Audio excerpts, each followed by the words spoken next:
Hey everyone, and welcome to this explainer. Today, we are going to do a deep, critical dissection of the brand new Michael Jackson biopic. You know, when a life is as massive, complex, and just globally iconic as Michael Jackson's, trying to capture the true essence of that individual on screen, well, that's an incredibly daunting task. Do you just show the iconic dance moves we all know and love, or do you actually dig deeper? So, drawing from some really fascinating insights from a dedicated fan named Micaiah L.D. Thompson, along with a deeper analytical review, we're going to look way past the surface level spectacle. We want to uncover exactly what this film might have actually left on the cutting room floor. Okay, let's dive into this by first looking at the man playing him. As fan Micaiah L.D. Thompson points out, Jafar Jackson, Michael's actual nephew, was cast in the lead role. Now, casting a family member, that brings a level of intense scrutiny that an outside actor would almost never face. Plus, this was literally Jafar's very first acting role. Prior to this, he had only ever sung and danced, so the expectations and doubts were absolutely sky high. But Jafar successfully handled it. Rather than just doing a simple carbon copy caricature, he tapped into a visceral, deep-seated understanding of his family dynamic. He created his own thing, capturing the essence of his uncle in a way that, honestly, a standard audition process probably never could have found. So here is our roadmap for today. We'll be looking at a highlight reel biopic, missing the studio process, genius in the boardroom, the Janet Jackson dynamic, and finally, substance beneath the spectacle. Starting with Section 1, a highlight reel biopic. And this brilliantly illustrates a fundamental question we really need to ask ourselves about how this movie was constructed. Did the filmmakers rely far too heavily on the surface-level story we already know by heart? What the movie predominantly showed was the finished, polished stage performances, and of course the deeply traumatic dynamic with his father Joe Jackson. But to get there, it sacrificed the gritty, hard work in the studio, the incredibly genius business moves, and the grounded, humanizing sibling bonds. It essentially relied on the spectacle we already know, completely missing the connective tissue of his actual layered greatness.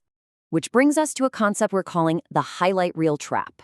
This is what happens when you try to condense a massive, world-changing life into just greatest hits and family trauma. You end up sacrificing the crucial connective tissue that explains exactly how the legend was built. You see, it's like a giant puzzle, but half the pieces are missing. Fans often crave the how behind the magic. We already know the results, right? We want to see the genius at work. By falling into this trap, the film glosses over the vital elements that shaped him as an artist, a businessman, and ultimately a person. Moving on to Section 2, missing the studio process. So we're moving from the glaring stage lights into the meticulously controlled environment of the recording booth. I want you to think about Thriller for a moment. It is literally the biggest era in music history. But skipping the actual making of it, that's a massive missed opportunity to shift the narrative from Michael as a performer to Michael as a producer and the true architect of his own sound. The movie essentially skipped over the meticulousness of the recording booth. We don't get to see the sheer grit, the trial and error, and the brilliant sonic architecture that built those legendary tracks. We only see the finished dance moves, not the grueling work it took to actually get there. Let's move to and see how this builds across a fascinating timeline the movie completely omitted, his complex relationship with Paul McCartney. Back in the late 70s, did you know that Paul actually sang the song Girlfriend directly to Michael at a party because he had written it specifically for him? I mean, that's incredible trivia.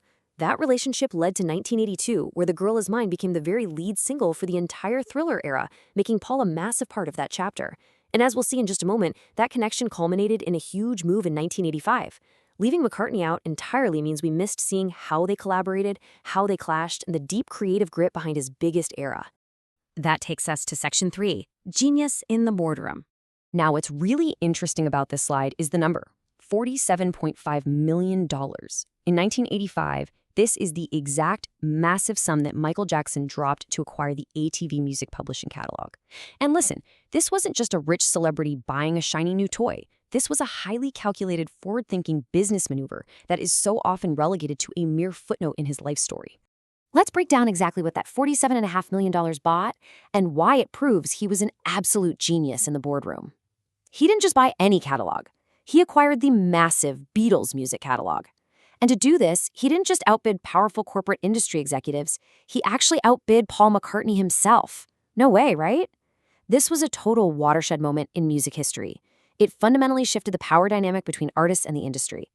Everyone knows Michael could moonwalk for sure, but portraying this intense boardroom drama would have offered a fascinating, rare look at his fierce business acumen. Now for Section 4, The Janet Jackson dynamic. Achieving unmatched, record-breaking global superstardom inevitably comes with intense global isolation and an existence very few humans can even comprehend. But his relationship with his younger sister Janet Jackson could have provided a much-needed grounded reality. They possessed a shared experience, a bond of navigating massive, crushing fame together that almost no one else in the world could relate to. So the crucial point is this: Janet is a legend in her own right. Ignoring this specific sibling dynamic was a massive missed opportunity for the filmmakers. Focusing only on the trauma with his father leaves out the warmth, the mutual understanding, and the genuine heart that his bond with Janet would have injected into the story. It would have shown us the man behind the myth, finding solace in the one person who truly understood his reality. And finally, Section 5, Substance Beneath the Spectacle. To truly understand what it takes to build a legend, a definitive story needs to reveal the studio architect, the sweat and the producing genius. It needs to highlight the boardroom mastermind, shifting industry power. And it absolutely must explore the human bond, giving us grounded relationships, like his bond with Janet, that combat the intense isolation of fame. We need so much more than just incredible dance moves and known trauma to truly grasp the substance of his legacy. Which leaves us with this final, deeply provocative question from our source material. I want you to take a moment to really think about this. If you could step into the director's chair right now and add just one specific missing scene, maybe a gritty moment in the studio, a tense boardroom negotiation, or just a quiet, private conversation with Janet, what do you think would have most humanized him for the audience? How we remember our icons says a whole lot about what we value. Thank you so much for joining me for this explainer today, and remember, keep looking for the substance beneath the spectacle.